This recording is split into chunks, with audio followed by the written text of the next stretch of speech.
Hello everyone, welcome to my YouTube channel Mangalam inter college. जैसे कि आप लोग ऑनलाइन क्लासेस कर रहे हैं बेटे, बहुत मज़ा आ रहा है आप लोगों को। ठीक, देखिए कल तक हमने जो पढ़ा था तो ऑस्टेट का प्रयोग पढ़ा था बेटे। क्या पढ़ा था? ऑस्टेट का प्रयोग। ठीक, ऑस्टेट साहब ने क्या बताया था कि जब हम किसी चालक में धारा का प्रवाह करते हैं तो उसके चारों ओर चुंबकीय क्षेत्र उत्पन्न होता है, ऐसा उन्होंने कहा था।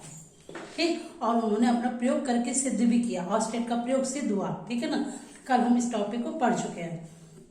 लेकिन एक चीज का पता नहीं लगा पाए ऑस्टेट साहब, क्या कि ये किन किन कारकों पर निर्भर करता है।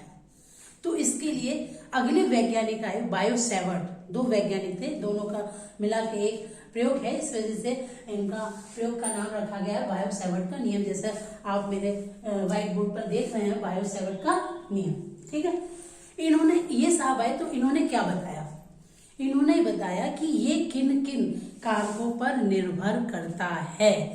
ठीक है, वास्तव मतलब कारक इन्होंने ढूंढकर फिर इस एक चुंबकीय क्षेत्र का पता लगाया कि ये किन किन कारकों पर निर्भर करता है। तो सबसे पहले आप कॉपी उठा लीजिए और पेन उठा लीजिए। ठीक, मैं आपको टॉपिक का नाम बताती हूँ कि बायो सेवर्ट का नियम मैं पढ़ाने चल रही हूँ। आप इसका स्टेटमेंट लिखेंगे। कैसे? मैं बोल रही हूँ, आप लिख लेंगे। वैसे सिंपल लैंग्वेज में आप याद भी कर सकते हैं कि फ्रांस के वैज्ञानिक, क्या नाम था इनका? फ्रांस के वैज्ञानिक, भौतिक वैज्ञानिक थे। इनका पूरा नाम था बायो सेवर्ट। कब इन्होंने खोज की? 1820 में। कैसे? विभिन्न आकृतियों के चालक में, ये कोई जरूरी नहीं कि लंबाई का तार दिया है, कोई भी विभिन्न आकृतियों के चालक में धारा प्रवाहित करके चुंबकीय क्षेत्र की गणना करी, चुंबकीय क्षेत्र का पता लगाया, जिसे बायो सेवर्ट का नियम कहते हैं। बात समझ में आ गई? बात समझ में आ रही है ना मेरी? क्या स्टेटमेंट लिखेंगे कि फ्रांस के वैज्ञानिक थे बायो सेवर्ट। इन्होंने 1820 ईस्वी में किसी चालक में धारा प्रवाहित करके चुंबकीय क्षेत्र का पता लगा और उनके कारकों का पता लगा, इसलिए इस नियम को बायो सेवर्ट का नियम कहते हैं। ठीक है, अब आइए थोड़ा सा एक जनरल में देख लेते हैं। ये तो मैंने फिगर बना रखा है, आपको ये बिल्कुल कट नहीं करना है, एक रफ में समझा देती हूँ आपको। ये कोई चालक तार है, ठीक है, यही चालक तार है। मैं इसको समझाने, इसमें कटिंग ना हो इस वजह से अलग समझा दे रही हूँ। तो ये धारा प्रवाहित हो रही है, ठीक, और इसकी लंबाई L है। ठीक है, तो यहाँ पर चुंबकीय क्षेत्र कैसे होगा? जैसे जैसे धारा आप करेंगे, आवेश का प्रवाह होगा, इसके चारों ओर क्या होगा? चुंबकीय क्षेत्र उत्पन्न होगा। ठीक, लेकिन इस चालक से जितनी दूरी अधिक जाएंगे चुंबकीय क्षेत्र घटता जाएगा। बात समझ रहे हैं? ये नोटेबल पॉइंट है, आप समझिएगा ध्यान से कि अगर हम किसी चालक में धारा प्रवाहित करते हैं तो उसमें चुंबकीय क्षेत्र उत्पन्न होता है, और चुंबकीय क्षेत्र किन किन कारकों पर निर्भर करता है, ये चीज समझाना है। तो यहाँ देखिए आप कि जब हम किसी चालक तार में धारा का प्रवाह कर रहे हैं तो इसके चारों ओर चुंबकीय क्षेत्र, ये चुंबकीय क्षेत्र आपको दर्शाया जा रहा है, ये चुंबकीय क्षेत्र है। लेकिन जैसे जैसे इस चालक तार से दूर जाते जाते हैं चुंबकीय क्षेत्र कम होता जाता है। इसका मतलब एक तो पता लगा लिया कि ये लंबाई, ठीक है, और दूसरी बात ये कि इसमें यहाँ पर जो R है वो किस पर निर्भर कर रहा है? तार पर। मतलब आवेश में जो धारा प्रवाह हो रहा है, धारा प्रवाह के कारण जो चुंबकीय क्षेत्र उत्पन्न हो रहा है, और जैसे जैसे हम इस तार से अलग हटते जा रहे हैं तो चुंबकीय क्षेत्र क्या होता जा रहा है? कम होता जा रहा है। तो ये पता लगाने के लिए इन्होंने एक बायो सेवर्ट का नियम दिया था। और दूसरी बात ये कि ये इसकी लंबाई पर भी निर्भर करता है। कैसे निर्भर करता है? आप देखो, मान लीजिए मैंने कोई एक टुकड़ा ले लिया है, अभी इसमें देख रहे हैं ना आप स्क्रीन पर, ये एक टुकड़ा मैंने ले लिया, तो ये अल्पांश टुकड़ा, बहुत छोटा टुकड़ा, इसलिए इसका नाम अल्पांश है। ठीक, तो ये डीएल एक अल्पांश टुकड़ा है।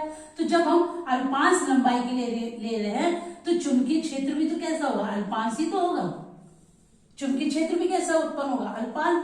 ठीक, और दूसरा ये इसके बीच में कौन सा एंगल बन रहा है? थीटा।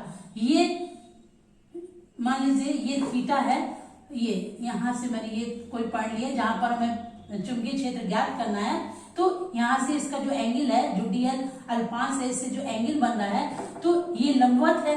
ये कैसा है? लंबवत। और मान लीजिए ये कर्ण है, तो आपको मैंने सिखाया था, मैथ्स में भी सीखे हैं कि लंब वो लंब और कण के बीच में कौन सा अनुपात लेते हैं, साइन, इस वजह से हम यहाँ साइन लेंगे, ठीक है। तो ये थीटा कोण पर भी निर्भर करता है। तो ये मैंने समझाने की कोशिश की थी आपको बायो सेवर्ट का नियम। अब आइए देखेंगे हम लोग कि किन किन कारकों पर निर्भर करता है और किस तरह से इसका फॉर्मूला निकल कर आता है। तो आप स्क्रीन पर देख रहे हैं कि बिंदु P पर चुंबकीय क्षेत्र की तीव्रता निम्न कारकों पर निर्भर करती है। इसका स्टेटमेंट लिख लेंगे। देखिए आपको लिखने का तरीका मैं बता दूं, फेयर कॉपी पे कैसे लिखना है, आप उसको ऊपर वाला स्टेटमेंट लिखेंगे, उसके बाद इस फिगर के बारे में बताएंगे। मैं एक बार रिपीट कर रही हूँ आपको। फिगर क्या है कि माना, क्या लिखेंगे, माना एक्स वाई एक चालक तार है जिसकी लंबाई स्मॉल l है और इस चालक तार पर एक अल्पांश हम लेते हैं जिसकी लंबाई dl है और dl से r दूरी पर आपको P बिंदु पर वैद्युत क्षेत्र की तीव्रता ज्ञात करनी है, ठीक। और यहां से इसका जो एंगल बन रहा है वो थीटा बन रहा है। ये आपका स्टेटमेंट आप इसके नीचे लिख लीजिएगा और उसके बाद ये पॉइंट्स डालेगा। बिंदु P पर चुंबकीय क्षेत्र की तीव्रता निम्न कारकों पर निर्भर करती है। तो सबसे पहला पॉइंट, फर्स्ट पॉइंट, चुंबकीय क्षेत्र की तीव्रता को हमेशा बी से डिनोट करते हैं क्योंकि अल्पांश है इसलिए डी भी लिया है। धारा के अनुक्रमानुपाती होती है, तो इसको हम समीकरण 1 मान लेते हैं। क्या मान लेते हैं, 1, ओके। अब आइए दूसरा पॉइंट, दूसरा क्या बताया मैंने अभी भी आपको समझाया कि अल्पांश की लंबाई dl के अनुक्रमानुपाती होता है। इसका मतलब dv अनुक्रमानुपाती होता है dl के। ये दूसरा समीकरण मान लीजिए। इसके बाद आइए अल्पांश की लंबाई जो है, ठीक, तथा बिंदु P को मिलाने वाली रेखा, बिंदु P को, ये बिंदु P है, इसको मिलाने वाली रेखा के बीच के कोण, के बीच का कोण कैसा है, थीटा के अनुक्रमानुपाती होता है। अभी मैंने बताया साइन थीटा मैंने क्यों लिया, क्योंकि ये कर्ण मान लीजिए और ये लंब और कर्ण के बीच जो रिलेशन लेते हैं तो वो साइन लेते हैं, इस वजह से यहाँ साइन लिया गया है। इसके बाद है चौथा पॉइंट, अल्पांश से बिंदु P तक की दूरी के वर्ग के व्युत्क्रमानुपाती होता है। मतलब जो उसकी अल्पांश से चुंबकीय क्षेत्र जिस बिंदु पर ज्ञात करना है उसकी जो दूरी है उसके वर्ग के व्युत्क्रमानुपाती होता है। अब देखें ये 4 समीकरण आपके पास निकल कर आ गए, तीसरा समीकरण और ये चौथा समीकरण। अब हम इन चारों समीकरणों को मिला देंगे। क्या करेंगे, चारों समीकरणों को मिलाने पर आप जैसे मैं बोलती हूँ वैसे लिखते भी चला करें और मैं स्क्रीन पर यहाँ व्हाइट बोर्ड पर लिख भी देती हूँ। तो चारों समीकरणों को जब मिला रहे हैं तो कैसे मिलाएंगे, dv अनुक्रमानुपाती किस पर निर्भर करता है, I पर, किस पर निर्भर करता है, dl पर, और किस पर निर्भर करता है, साइन थीटा पर, और व्युत्क्रमानुपाती किसके होता है, r स्क्वायर के, ठीक है। तो this is the equation fifth मान लीजिए इसको। अब आइए देखिए इसके बारे में हम लोग ऐसे फॉर्मूला कैसे निकलेगा इसका। ये देखिए मैंने आपको एक चीज सिखा रखी है कि जब भी आप एक अनुक्रमानुपाती साइन लेते हैं तो उसको हटाने के लिए कांस्टेंट लेते हैं। तो dv इक्वल मैंने यहाँ k ले लिया, k एक नियतांक है, dl sine theta upon r square, ठीक है। बात समझ में आ रही है, ठीक। देखिए जहां k एक अनुक्रमानुपाती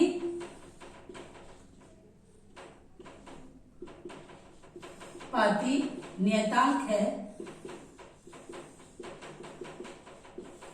ठीक है। तो k बराबर हम लेते हैं μ0 अपॉन 4 पाई, ठीक, और इसका मान होता है 10 टू द पावर -7, ठीक। तो k इसकी जगह हम रख देंगे dv equal μ0 upon 4 pi I dl sin theta upon r square. This is the formula for Biot-Savart law, ठीक है। बात समझ में आ गई। यहाँ पर ये μ0 क्या है, μ0 निर्वात की चुंबकीयशीलता बोलते हैं, शीलता, ठीक, शीलता है। तो ये पूरा टॉपिक था आपका कि dv equal μ0 upon 4 pi I dl sine theta upon r square, जिसमें मैंने आपको बता दिया dv क्या है, चुंबकीय क्षेत्र है, और μ0 क्या है, निर्वात की चुंबकीयशीलता है, इसके बाद आई क्या है, चालक में बहने वाली धारा है। dl क्या है, अल्पास लंबाई का टुकड़ा है। साइन थीटा क्या है, बीच की मतलब बिंदु से दूरी r और उसके बीच बना एंगल है। r क्या है, दोनों के बीच की दूरी है। तो आई होप ये पूरा चैप्टर मतलब टॉपिक समझ में आ गया होगा। बहुत अच्छे से लिखेगा और मेरे को कॉपी पर लिखकर मेरे व्हाट्सएप नंबर पर सेंड करेंगे, और जो भी कमियां हो और भी कुछ भी आपको पूछना हो या अच्छाइयां हो, सारे कमेंट्स मेरे व्हाट्सएप नंबर पर देंगे, तभी हम आगे कुछ और अच्छा सा कर पाएंगे। ठीक, थैंक्स फॉर वॉचिंग। और सुनिए, कल जो टॉपिक आपका रहेगा वो रहेगा चुंबकीय बल और लॉरेंज बल। आप उसको पढ़ लेंगे, याद कर लेंगे, तैयार कर लेंगे, ताकि यहाँ जब हम पढ़ाने लगे तो आपको अच्छे से समझ में आए। थैंक्स फॉर वॉचिंग, बाय बेटा।